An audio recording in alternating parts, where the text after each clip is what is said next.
Welcome to this explainer. We've been looking at the main console lately, and man, you guys have been asking a ton of questions about orchestrating scattered data sources into a single, blazing fast GraphQL endpoint.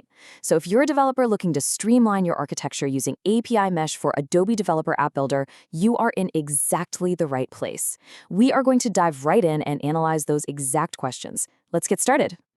Look, if you're currently drowning in spaghetti architecture, constantly juggling REST, GraphQL, OpenAPI, and JSON schemas all totally separate from each other, you are definitely not alone.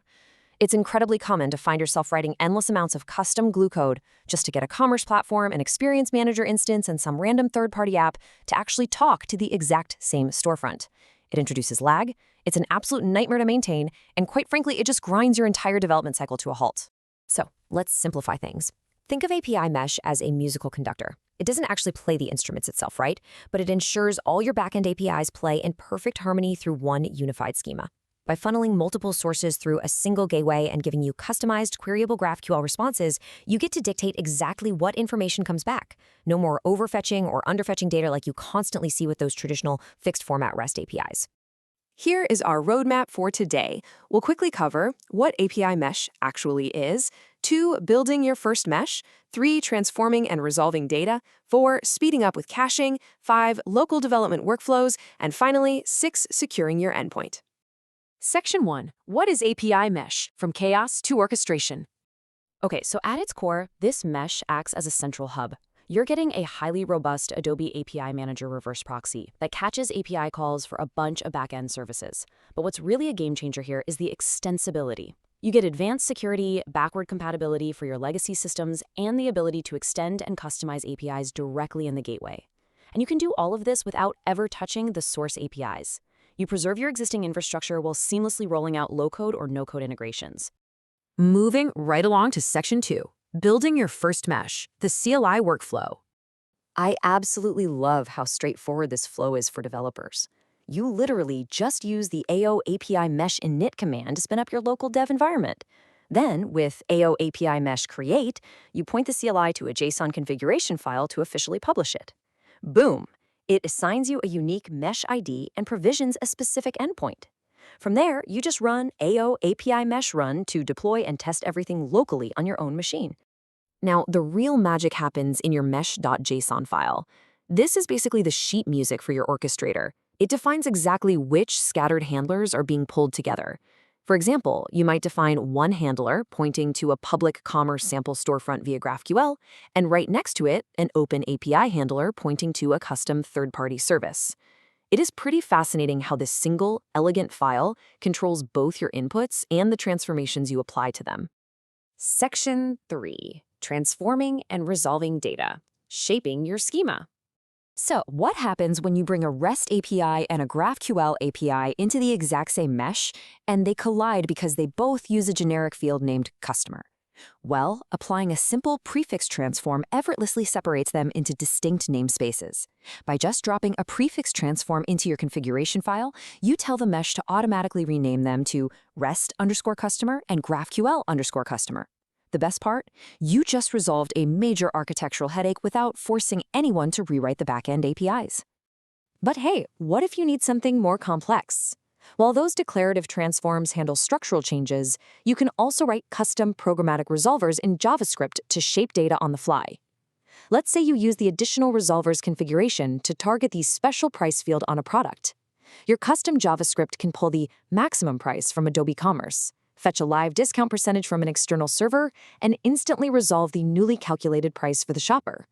It takes these abstract concepts and turns them into real business value. Section 4. Speeding up with caching, native caching, and performance. Performance is absolutely critical, right? Well, native dynamic caching is an incredible tool to cut down on latency and network ops, but your requests and responses have to meet some strict requirements to be cached at the edge. The method must be get or post. The request has to be a standard query operation, so no introspection queries. The response status must be a success, somewhere in the 200 to 299 range. Crucially, the response body cannot contain any GraphQL spec errors, and the backend has to return public eligible cache control directives. Now, when you're orchestrating all this disparate data, you might immediately wonder, wait, how does caching impact sensitive personal data? Because if you're routing payment info or healthcare data through the gateway, compliance standards like PCI or HIPAA are obviously a massive priority. The good news is that API Mesh caching is strictly opt-in. It relies entirely on a source-driven model. See, the mesh itself is just a gateway. It has no idea what the compliance requirements of your source apps are. So your backend actually has to return the proper cache control headers, like private or no store, to ensure the mesh never caches sensitive content. You set the rules at the source, and the mesh faithfully executes them. All right, Section 5, Local Development Workflows, Testing Safely and Efficiently. Before pushing anything live to the world, you need a bulletproof way to test. The local dev setup automatically gives you .env files for dynamic variables to keep your secrets totally out of your source code. It lets you reference JS, JSON, and GraphQL files directly, and even set up dev container support for GitHub codespaces. For QA, you can even schedule GitHub actions to run performance testing reports with virtual users, just to make sure your mesh can handle the heat before it goes to production. Finally, Section 6, Securing Your Endpoint, Global Protection and Shared Responsibility. Let's be real, an exposed GraphQL endpoint is an obvious target. That's exactly why API Mesh enforces strict, enterprise-grade security controls globally that you literally cannot disable. You instantly benefit from automatic DDoS attack protection, a built-in web application firewall, and mandatory 60-second timeouts on all requests. If someone spams you, the mesh steps in with an HTTP 429 too many requests rate limit to protect your backend.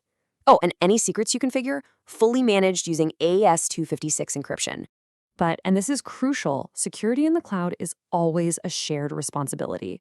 While Adobe does the heavy lifting of deploying infrastructure updates, ensuring DDoS protection, and keeping the WAF rules updated, you are entirely responsible for creating secure mesh configurations. You have to manage your state data, integrate external apps safely, and make sure your backend APIs enforce proper authentication, especially since the mesh passes those authorization headers straight down to your sources.